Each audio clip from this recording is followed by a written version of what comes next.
All right, and we're back with another one. Thank you for joining the Coyote Radio Show and podcast. Nick Dittmeier is with us today, of Nick Dittmeier and the Sawdusters, I should say. And his latest release, Heavy Denim, was out in 2022, but he's got some new music on the way. We're going to talk about that. He's getting ready to hit the road, do some touring. He's got big plans for the summer. We'll get into all those juicy details, but if you don't know who Nick is and what he does, you definitely go check him out. He's on all the streaming platforms. He's on Instagram if you want to follow him there on social media. And but yeah, great music. Like I said, his last record, Heavy Denim, I really enjoyed, and excited that he's on the show today. I do gotta give it up to the sponsors, of course, Duke's Indy. Checked out their website, dukesindy.com. Awesome venue to watch shows at. They got good food, good drinks, and that's definitely my favorite honky tonk out. So definitely check it out. And we also got Bar Distillery. Their website is thebardistillery.com. They're down in Kentucky. Hell of a bourbon. Highly recommend. And yeah, all their links and stuff are in the description. And speaking of Dukes, I do got to mention Nick Dittmeier is coming, full band, and going to rock the place there on April 6th. Tickets are on sale now, and the link is below in the description if you want to grab a ticket. We'll see you there for sure. Um, yeah, I think that covers everything. Let's go talk to Nick and see what he's got to say.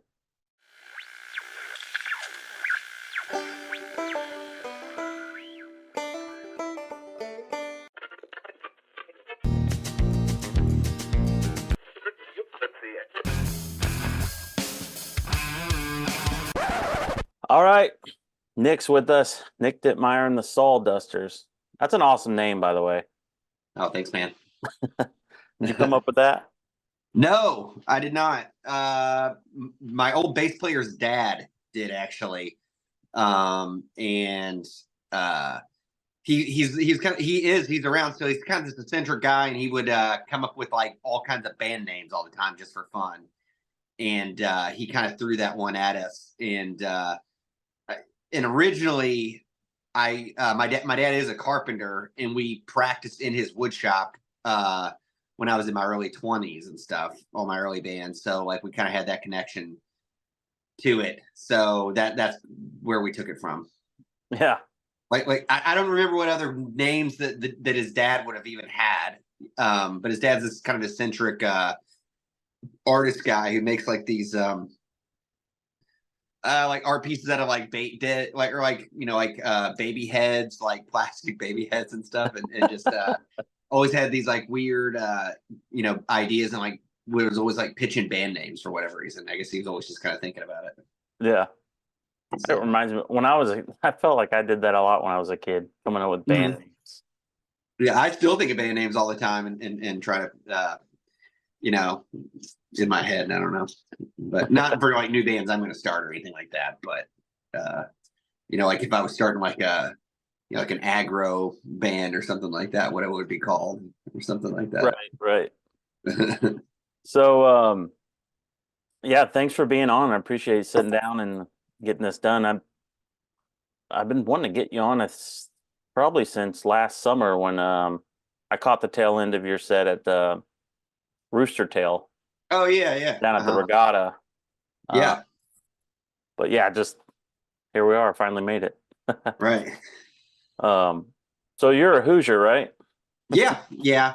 I live in this probably the southernmost part of the state. I live in a town called Jeffersonville, which is just I'm like 2 blocks from the river. That's so the Louisville, Kentucky area is where we're based out of. Okay, cool. Yeah, I've seen you touring around. Of course, I've noticed more a lot in the Indianapolis scene area, just being from where I'm at. But Yeah. I've seen your name on several bills, and so it was cool to see you there. And yeah, so kind of take us down that rabbit hole, man. How'd you get started in music? Did you grow Yeah. up around it, or? I'll give the 10-cent tour Hmm. of that. Yeah, so my grandma, she's around still. She was a music teacher, and so my dad plays too. And when I wanted to play guitar, I just talked to her about it 'cause she'd show me like piano chords and stuff like that at her house. And she had a guitar at a in a teaching room, like a music room at school. So she taught me some chords and stuff. And my dad played, he is a pretty good guitar player, good pedal steel player, and so just that connection. And then they were pretty insistent on me learning theory and like having like a music education and stuff like that. So I went through that whole thing.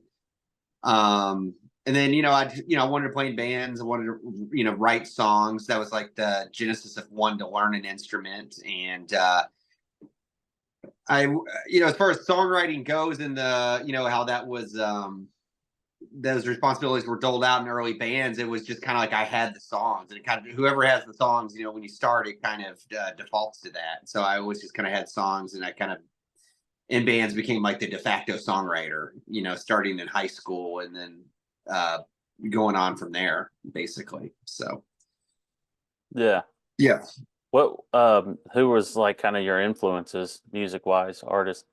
like very starting, like very very beginning, it would have been like whatever was on the radio when I was in middle school. So like Nirvana, Stone Temple Pilots, Soundgarden, that kind of era, Smashing Pumpkins, that kind of stuff. That was the kind of band I conceptualized wanting to be in when I was a kid. Right. Like a grunge band, like a kind of dissonant rock band kind of thing, But yeah, Yeah. Yeah, I grew up on the same stuff. Some alternative grunge and all that and the metal. So yeah, and I went through growing up. Went through so many. When you ask what like influences are, like that changes all the time in a lot of ways, and that kind of evolved. So I played in punk bands and hardcore bands and underground music. Did a lot of that stuff too. So kind of experimented with I played in jazz combos. So I kind of experimented with every genre and type of music that I could too when I was younger. yeah. So you're well trained and diverse. Yeah, I guess so. That's cool. Um, so you have already a collection of songs and music out. Uh, how long did that take to kind of get the ball rolling? I know that's usually not the easiest thing for people to do is make a record. Right. It's hard to it's a weird step that you take as an artist to go from like having like a band name to the project is your name, it's your face, it's like essentially you. So I started playing under my own name back in like 2013, 2012, 2013, something like that.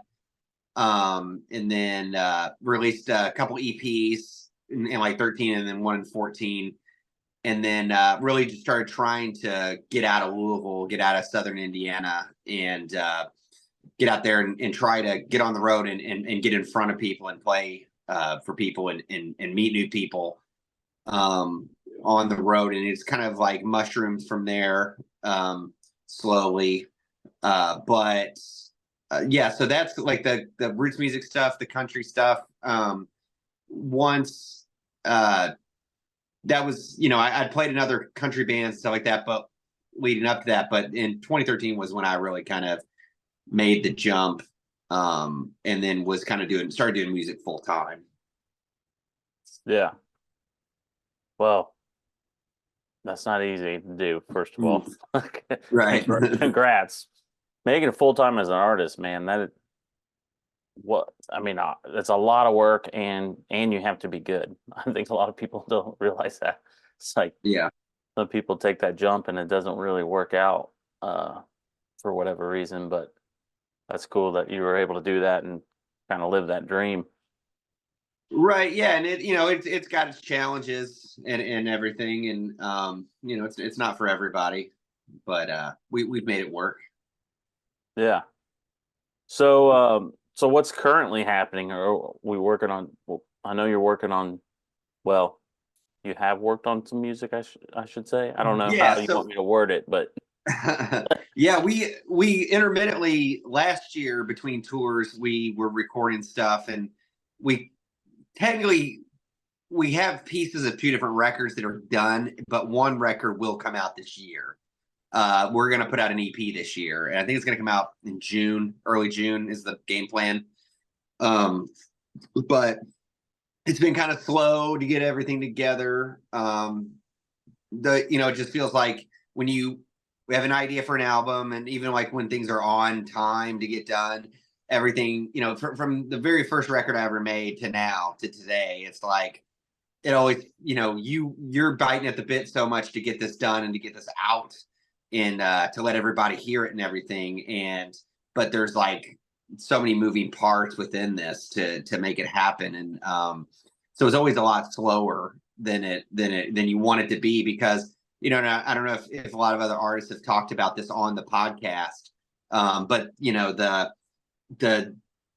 duration of time that comes between the albums, it would be really difficult, and I wish I could be in this position, but to be putting out more music, or to at least put something out every year. But the amount of time we have to go out to promote this and to play shows behind these releases, it really delays how much music we can really release, honestly. right, yeah, yeah, yeah, because the idea you release something and you got to kind of back it up with the tour and promote. Right, you got to go pay for it, it's got to go out, you got to try to at least break even in some way. Yeah, yeah, that's cool. How many songs are going to be on there? Like 5, 6 or so for an EP? There's just four, Four. on this Okay. one. Yeah. So we're gonna have it's gonna be on a 7-inch, which I've never done a 7-inch before. So it's gonna be just two of the songs, and then there'll be like two other ones for like a digital and CD release. Okay. So, Cool. Now is that what kind of sound are we looking at? Is it continuation of what you've been, or are you experimenting a little bit with the way you guys sound, or?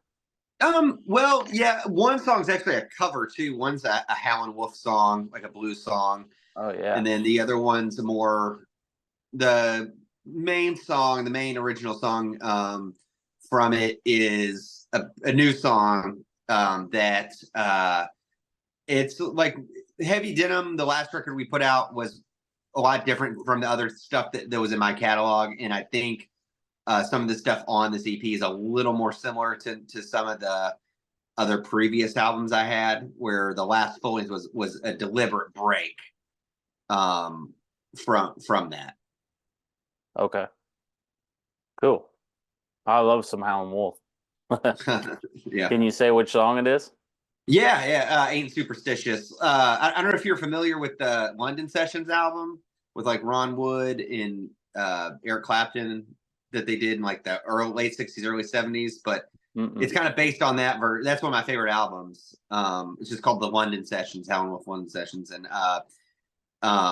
so it's kind of based on that one a little bit, and then like Faces had a like one of their more famous songs is a cover of I Ain't Superstitious as well.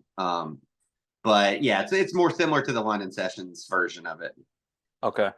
Yeah, I'm not familiar with it. I'll definitely check it out for sure. Yeah, it's an awesome album. It's got like Steve Winwood plays keys on it, Eric Clapton, Ron Wood.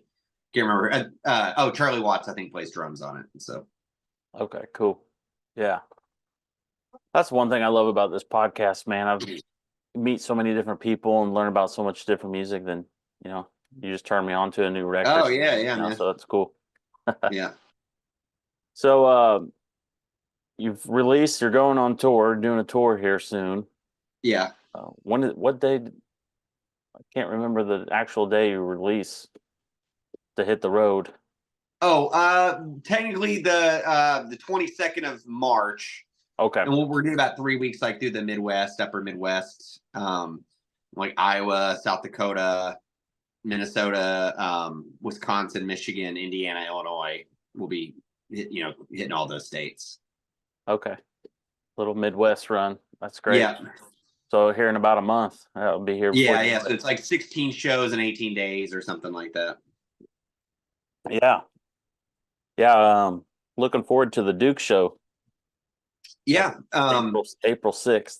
Yeah, April 6th will be at Duke's in Indy, and I haven't been back there since they've had the new owners and stuff or anything like that. But so they bring back all the old food, basically all the original food. Uh, the more popular, the fried chicken, Yeah, um, Brussels sprouts, mac and cheese, but they have a rotating menu through like lunch. They've opened full time now instead of just like yeah, an evening or for show. So they have lunch now. yeah, They're doing a lot with it. They're trying to keep the thing open a lot more, and they went through and cleaned everything, cleaned the floors up, and they're bringing in some talent that hasn't been in there yet. So it's yeah, pretty exciting. I'm happy with what they're doing there. Patrick is yeah, he's a good guy. When you meet him, you'll see yeah. he's doing a good That's cool. job. I know, they've had such a hard. They've kept it all together, like under some really difficult circumstances and stuff. And because I was thinking the other day about when they got the air conditioner stolen. Do you remember this? Like during when everything was shut down, some people got on the Yep. roof and stole a bunch of shit from up there and stuff. So, Yeah, COVID hit. Obviously, that wrecked a lot of things, especially for live music industry and venues. yeah, Of course, Dustin passed away. right.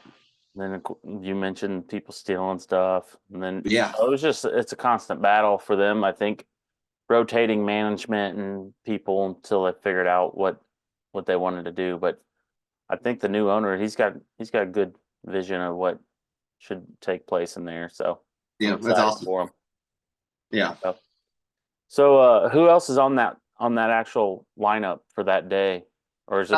It's a Bloomington songwriter, his band, Dakota Curtis and the Dark. They're opening the show, and then we're gonna play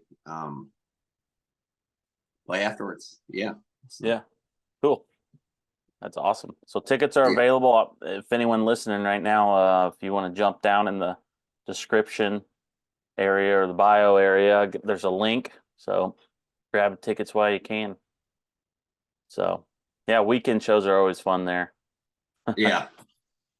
I'm going to a show there tomorrow just to, you know, perfect time to have chicken on hump day. Oh yeah. Who is it, by the way? Abe Partridge is coming through, and it's a free Okay. show, so it's kind of neat, you know. Yeah. So he just happened to be traveling through, and it was a last minute thing. He's like, "Hey, I just want a place to play." Like, Yeah. come on in. Oh, right on. Yeah, that's cool. Yeah. What's some of the other cool spots? I was looking at some of the venues that you're hitting. I wasn't familiar with all of them. Mm-hmm. Especially the ones in Indiana. Uh, Yeah. the brew. On that tour, one's at Goshen, Indiana. It's a brewery we're playing. It's near South Bend, and that's a cool spot. They do like Wednesday is their like main day that they do stuff. But the other two at the end of the tour, there's one in like a town called Unionville, it's Bloomington basically, and it's a festival because I don't know if you know this or not, but the like I guess like the world hub for the total lunar eclipse is that what's going to be, or total is Central Indiana in Right, April.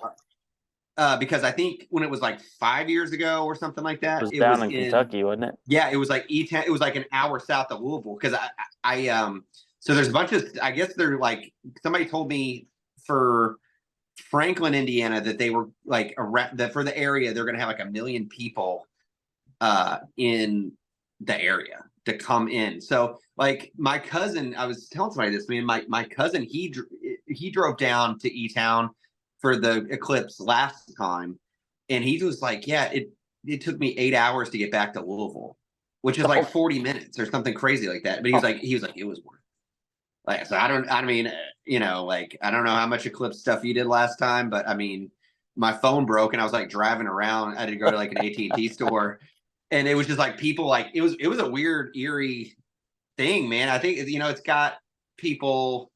It has an effect on people in some way, So that's what. So the final two shows of the tour are actually associated with like eclipse stuff going on with like the eclipse in Indiana, basically. Oh, So okay. yeah. Are they saying like that Unionville area is like, is there like one special spot they're saying is, or is that Franklin? I don't know about that. The Unionville's on Lake Lemon in Bloomington, so I guess it's like Okay. well, like it's probably the south. I'd have to look on. I didn't exactly look on a map, but it's probably south in Monroe County, if not to the next county south of like Lawrence or whatever it is. As I should probably be looking this stuff up, but like, but yeah, so it's supposed to be south of Bloomington where that specific event is, I guess. So, but Okay. they're saying like south of Indianapolis, I guess, is where like the hub of the whole thing is going to be, like Yeah. globally. So I'm in Greenwood, so Oh, okay, all right. Franklin is 10 minutes down the road. So Mhm. great. I'll have to have a million people Yeah, in my backyard. I recorded a couple albums in Greenwood actually. Can't remember where the fuck the place was because there's like it's like totally built up now and stuff like off of the exit, but Yeah. this was like a farm, and I don't even know if this farm is even. This was only like 5 years ago or something, but like it's grown up so much around that area. I don't even know if the studio is still there or anything. Huh. So, Yeah, that's wild. Yeah, I'm 3 miles from the Greenwood exit, so oh, okay, would have yeah, to be somewhere out here. yeah. Um, this EP, where are you filming or recording that? So Or where did you? yeah. So I did. There's a place in Louisville called Dead Bird Studios, which is a really great recording studio done by this guy named Dave Chale. That's where we did our last record. Like I've done several records at Dead Bird, and then some of it was done with my friend Aaron Biebelhauser. I don't know if you're familiar with him. He's a bluegrass musician, plays in a bunch of different bands. One's called the Biebelhauser Brothers. And then he and I worked on like the other 3 songs on it. Okay. So it was at his house. He's got a small studio in there in Louisville for just kind of like really basic acoustic tracking kind of stuff, and we did some light drums in the house and everything. So that was pretty like low key home studio kind of stuff. And then yeah, I think he would have mixed it all himself, and then it got mastered by our bass player Shelly. So she did all that, and then yeah, that's so it all is pretty much done in Louisville. Okay. Cool. Yeah. Yeah, there's so many ways to go about it. You hear about like people recording live or doing sessions or recording the tape versus digitals. It's just really fascinating. All of it's over my head, but I've always found it really cool. Yeah.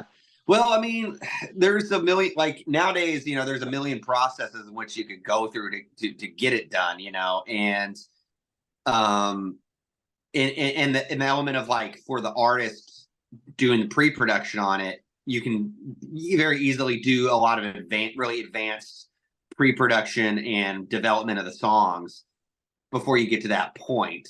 And I think that's a big part of it. About why there's so many possibilities. So like really even just with mic and stuff up in your living room and doing it on GarageBand or with something super simple, and then sending it off and fly, just send it to a different studio to mix it and master it and do all those things. There's just it feels like, maybe I'm wrong on this, but like it feels like in right now there's more ways to kind of conceptualize and bring a record together for like an individual to do that like on their own terms than there was in the past, for sure. Yeah. Yeah, with technology and everything, definitely. Mm. Huh. Right. And just like the quality of small sound recording and stuff like that, and the tech, just the fact that we have cameras in our pockets, that can record and Yeah. Whatever. So. Well, that's great, man. It's all one too that you were going to be down there in Gnawbone, which is basically Brown County. Right. Was that at a brewery or just? No, it's just a bar somewhere Okay. in Gnawbone. Yeah. So, Cool. yeah, man. Who else is on the tour as far as opening? Is it different every night, or is there? Yeah, well, a lot of days it's the local. We're not like bringing support with us or anything like that. Okay, So it kind of varies, and then some are just ones that we'll just do like some small town ones where we'll just like do a set, have an intermission, and then do like a second set kind of thing, and that's the show. gotcha. So, Yeah, but like at Duke's, we'll go like one set through, no break, no intermission. right. So That's kind of cool. You get to meet a bunch of different people along the way, different acts, and make better, connections and stuff. yeah, for sure. Great networking. Yeah, and you never know where people end up, or like meet somebody down the road years later, or what Yeah, whatever. So. absolutely. So, do you have a particular like writing style when you put these songs together, or is it just kind of like, hey, I sit down with my guitar, write a riff, and kind of fill it in, or how do you go about songwriting? Yeah, I mean, it'll be me, thinking of like melody, thinking of choruses, trying to construct that without thinking too hard, and then or an idea, that you kind of want to develop, and then go through that process of really trying to construct it and construct a form that is malleable, and then just start getting that process of like where you feel like you got to start demoing something, and you got enough that can like you can work with and let that evolve. But yeah, it's mainly me by myself getting the stuff off the ground. But then my drummer Josh, who's been with me for a long time, then we kind of get together and stuff like that and work on, because I'm a big like I think a lot about drums when I do write songs, and some of my favorite parts of songs are drum parts. So I use a drum machine sometimes, but mainly like just do something super basic. But then I like to get with the drummer, and you get like that more developed sound as it evolves. Yeah, that's cool. Yeah, I always think about that too. Uh, when I was in like a punk band and stuff, I always felt like I was backwards from what most people did. Like I would write lyrics first before any sort of melody or guitar or chorus or anything. Yeah, I mean, I mean I know that's a lot of people do that, but I'm just saying it felt like most of the people I would talk to, it would be the opposite. They'd have the guitar. right. Yeah. I mean that is my experience. That is kind of the opposite of the way, Right. But I mean, there's all kinds of bands that write in different ways and develop stuff in different ways. I mean, I guess if you had the lyrics handy and everything, and then you just could kind of come, it makes sense. It doesn't not make sense to do it that way for me too. I've just never Yeah. done it that way. So Yeah. Well, that's awesome, man. Is there other things down the road that you can mention or? yeah, well, we're gonna stay on tour through the year, and like I said, we've got some more stuff we've recorded, but I don't know how that's going to see daylight or anything like that. But we're going to do this tour, and then we're gonna be like in the Northeast at some point this year, the Southeast, and then we'll be over in Europe in September. As try to get this album out, and try to like get some new songs out in the world is the goal, not go crazy basically. So That's great, man. yeah, First time overseas or you've been? no, this will be like my fifth or sixth or something Okay, like that. Yeah, we, cool. we did two European tours last year that were spaced out actually. One was in May of mid Europe, so it would have been like Germany, Belgium, the Netherlands, Sweden, Denmark. And then we did a second one that was just Spain. It was just 2 weeks in Spain. So but we didn't go in 22. We were in 21 for like 6 weeks, something like that. So we'll be over there for 4 weeks, I think, this year. Okay. Yeah. Yeah. That's awesome, man. Yeah. That'd be a blast. It's good, man. It's exhausting, man. It's a lot coming at you all at one time. So Yeah. That's And then you probably got to kind of when you're over there. At least my philosophy is like we play every day basically too. Like we rarely ever have a day in our. We have a real good booking agent over there, and so our goal is to like be moving every day. The Minutemen, they had like the band, they had like a saying, if you're not playing, you're paying, kind of thing. So yeah. that's kind of like we're playing every day basically. Right. Yeah, I'm sure it felt like that's quite a long time to be over there, but at the same time, it's like, over like that as much Oh, hustle right, yeah. doing. I mean, I've been on tours over there where it's felt like, your body and mind is like suspended from space and time and everything, and it's like you're just dead eyed and going through the motions and stuff like that for sure. Yeah. It's tough. I mean, pouring and stuff. Yeah, it takes its toll for sure. Mm. So, yeah, man. Well, I appreciate you being on. Is there anything else we should mention? Like, you got a website? Yep. NickDittmeier.com is that, and then I'm on Instagram and Facebook.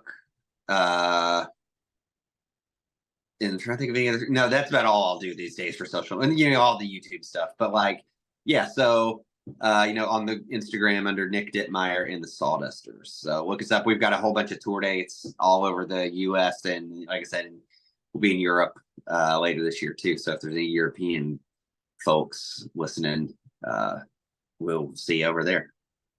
Yeah, awesome. Yeah, once again, I'll have if you're local here, I'll have the Duke's Indy tickets on sale link below. And then, of course, Nick's website will be there too to follow the rest of it. So, all right, thanks for having me today, Justin. yeah, man, we'll be in touch. You'll be here soon. So, all right, cool, man. Thank you. All right, later.